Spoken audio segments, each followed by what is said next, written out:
जनता में जा रहा है। नरेंद्र मोदी देश के तीसरी बार प्रधानमंत्री बनने जा रहे हैं। व्यापारी ने मतलब पूरा प्रदेश का, उत्तर प्रदेश का दौरा करके आज बुलंदशहर आया।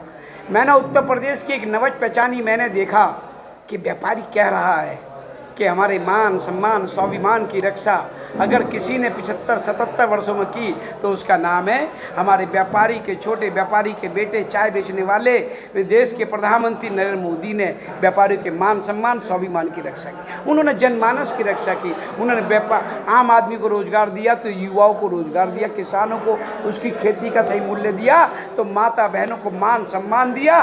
और लघु उद्यमी और उद्यमी जो आज देश और विदेश का उद्योगपति उत्तर प्रदेश में व्यापार उद्योग डालने को ललायित है। 2017 से पहले उत्तर प्रदेश में टाटा, बिरला, अंबानी जैसे उद्योगपति देश विदेश के उत्तर प्रदेश में पैर पसार के सोते नहीं थे। उत्तर प्रदेश में उद्योग और व्यापार डालने को कभी तैयार नहीं होते थे। 2017 के बाद पिछली हमने व्यापारी समिट की थी, ग्लोबल समिट, तो 14 लाख करोड़ का हमने टारगेट किया था, तो साढ़े 35 लाख करोड़ रुपए का निवेश आया था।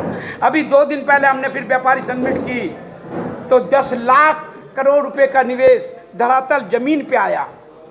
और जब समाजवादी पार्टी की सरकार थी तो सफाई में नाच नचैयों के डांस होते थे और व्यापारी समिट बम्बई में होती थी। उनकी हिम्मत और ताकत नहीं थी कि उत्तर प्रदेश की पावन धरती पे, भगवान श्री राम की धरती, भगवान कृष्ण की धरती, भगवान बौद्ध की धरती पे कभी वो व्यापारियों का सम्मान कर सकते थे। हाँ, वो करते थे।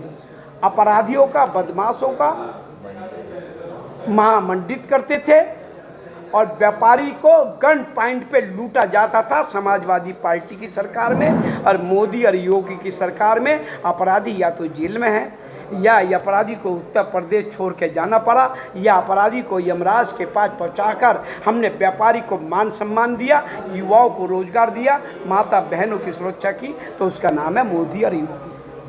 हमारा पूरे उत्तर प्रदेश का दौरा किया। भारतीय जनता पार्टी व्यापार प्रकोष्ठ पूरे उत्तर प्रदेश में व्यापारी सम्मेलन कर रही है। उसी की दृष्टि से मेरठ कमिश्नरी का व्यापारी सम्मेलन 4 मार्च को मेरठ में होने जा रहा है। सुभारती यूनिवर्सिटी के प्रांगण में मंगलामय कन्वेंशन सेंटर में हजारों की संख्या में वहाँ व्यापारी सहभागिता करेंगे। उसी की तैयारी के लिए आज मैं अपने सहयोगी सुनील रामा जी, विनोद गुप्ता जी और हमारे जिला संयोजक श्री नरेंद्र बंसल जी से यह आह्वान निवेदन करने आया कि बुलंदशहर से 1015 की संख्या कम से कम 4 मार्च को मेरठ में भारी संख्या व्यापारी महाकुंभ को सफल बनाने के लिए पहुँचे, जिससे व्यापारी महाकुंभ मेरठ का एक ऐतिहासिक महाकुंभ बनकर उतरे। ऐसा व्यापारी महाकुंभ मेरठ का होने जा रहा है और पूरी कमिश्नरी में हम व्यापारी सम्मेलन कर रहे हैं। और व्यापारियों का जन और मन, व्यापारी का दिल और दिमाग यही कह रहा है कि 2024 में श्री नरेंद्र मोदी तीसरी बार देश के प्रधानमंत्री बनेंगे। और ये समाजवादी पार्टी के नेता अखिलेश यादव क्या कहते हैं कि भारतीय जनता पार्टी गिरोह चला रही है। अखिलेश यादव, अपनी औकात में रहो, कपड़े से बाहर मत निकलो। कपड़े छोटे पड़ रहे हैं तुम्हारी जवान ज़्यादा चल रही है। 2017 से पहले गिरोह कौन चलाता था? 2017 से पहले मर्यादा पुरुषोत्तम भगवान श्री राम की जन्मस्थली पे कार सेवकों पर गोली किसने बरसाई थी? 2017 से पहले माता बहनों के साथ बलात्कार की घटनाएं कहाँ होती थी? उत्तर प्रदेश में। 2017 से पहले उत्तर प्रदेश किसान आत्महत्या करता था।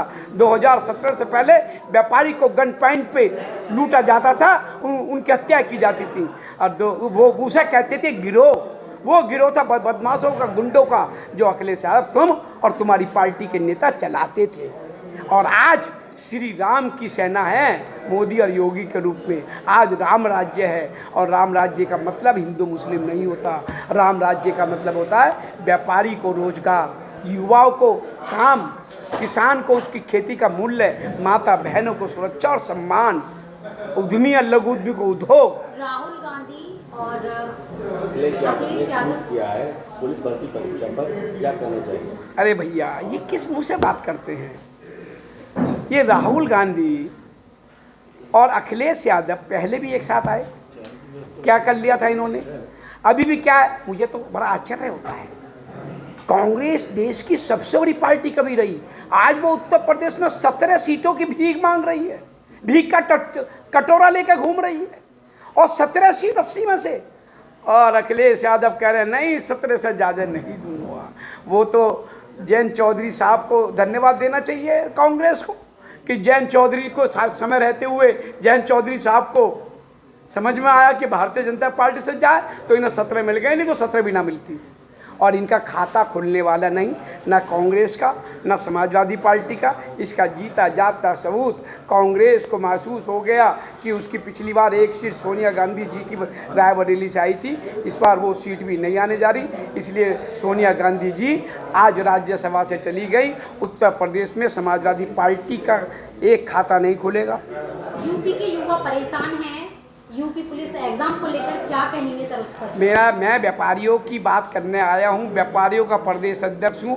पुलिस अगर कहीं सुरक्षित है तो भारतीय जनता पार्टी की सरकार में, समाजवादी पार्टी की सरकार में पुलिस को भी सरेआम गोली मारी जाती थी, पत्रकारों को गोली मारी जाती थी, व्यापारियों की हत्या होती थी, माता बहनों से बलात्कार होते थे, किसान आत्महत्या करता था। और भारतीय जनता पार्टी की सरकार में सब सुरक्षा से चल रहे हैं। पुलिसकर्मी सुरक्षित है, सम्मान से जी रहा है। पुलिसकर्मी मानता है कि राम राज्य है, ये मोदी योगी की सरकार है।